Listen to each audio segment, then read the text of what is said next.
Imagine living in a world where you have to choose just one part of yourself to define your entire life. A world neatly divided into 5 factions, each dedicated to a single virtue: candor for honesty, abnegation for selflessness, dauntless for bravery, amity for peace, and erudite for intelligence. On a specific day, every 16-year-old must decide where they belong for the rest of their lives. Faction before blood. Sounds simple, right? A perfect society where everyone knows their place. But what if you don't fit into just one box? This is the world of Beatrice Pryor, a young girl from the selfless abnegation faction. She's always felt like an outsider, never quite selfless enough, always fascinated by the wild, free-spirited, dauntless. When her aptitude test day arrives, the results are not just confusing, they're dangerous. Instead of pointing to one faction, her results show she has an aptitude for 3: abnegation, erudite, and dauntless. She is divergent. And in this perfectly ordered society, being different is a threat that must be eliminated. Warned to keep her identity a secret for her own safety, Beatrice has to make an impossible choice at the choosing ceremony, in a moment that will change her life forever. She leaves her family behind and chooses Dauntless, the faction of the brave. She renames herself Triss, hoping to leave her old, uncertain self behind and be reborn as someone strong and fearless.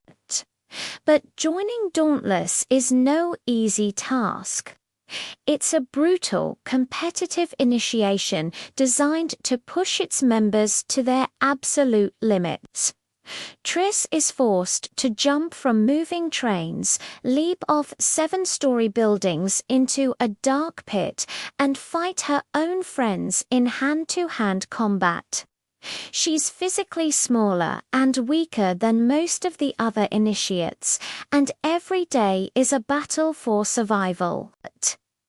She's constantly taunted and underestimated, especially by her cruel rivals, Peter and Eric, one of the ruthless, dauntless leaders.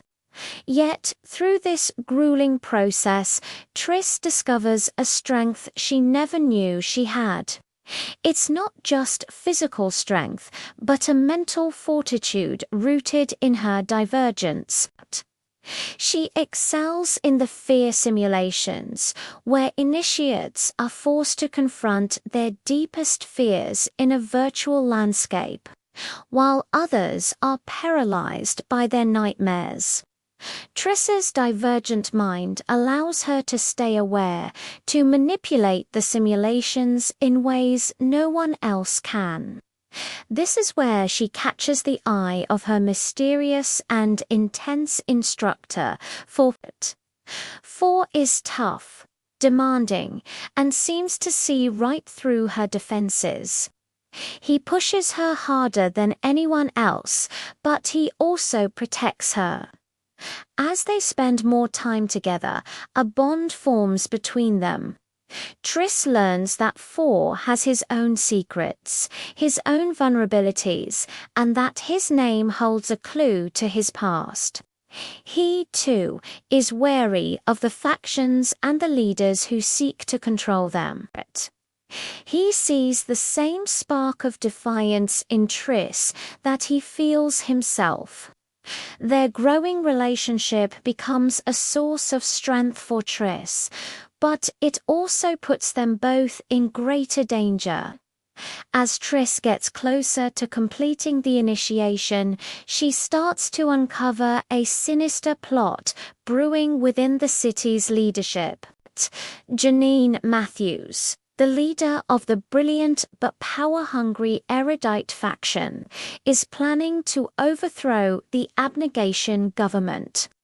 She believes that human nature is the enemy, and that the only way to ensure a perfect society is through absolute control. And what's the key to her plan? A serum that will turn the entire dauntless faction into mindless, controlled soldiers, programmed to obey her every command. And who is immune to this mind control? The Divergent. Now Triss understands why she's a threat. Her ability to think independently, to draw on multiple virtues, makes her uncontrollable. The story rockets toward a heart-pounding climax. The erudite execute their plan, and the dauntless, under the influence of the serum, become an army of puppets. Attacking the defenseless abnegation faction, including Triss's own parents, Triss, immune to the serum, is forced to watch in horror as her friends become killers. She has to fight against the very people she chose as her new family. In a tragic and heroic act, her mother, who Triss learns was also originally dauntless, sacrifices herself to save Triss. Shortly after, her father also dies protecting her as they storm the Dauntless compound to shut down the simulation. In these devastating moments, Triss learns the true meaning of bravery and selflessness. It's not about being fearless or putting everyone else first without thought. It's about making the hard choices, about protecting the ones you love, even when you're terrified. Triss and Four, along with a small group of allies, including her brother Caleb and rival-turned-reluctantly Peter, manage to fight their way to the control room. There, Triss confronts a mind-controlled Four, forcing him to fight her. Using their connection, she manages to break him free from the simulation's hold. Together, they stop Janine's plan, but the damage is done. Their world is shattered. The factions are in chaos, and they are now fugitives, hunted by the very leaders who once ran their city. So, what's the big takeaway from Divergent? It's a powerful story about identity, choice, and courage. Triss's journey teaches us that you should never let society or anyone else force you into a box. Our strengths don't come from being just one thing.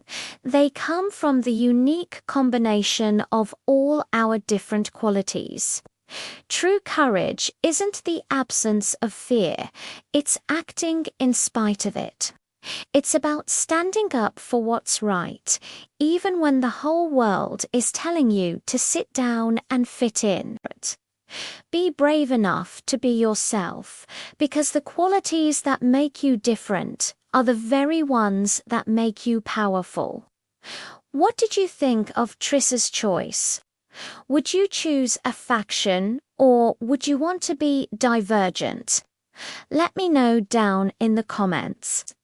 Thanks so much for watching, and if you enjoyed this deep dive, don't forget to like, subscribe, and hit that notification bell for more content. See you in the next video.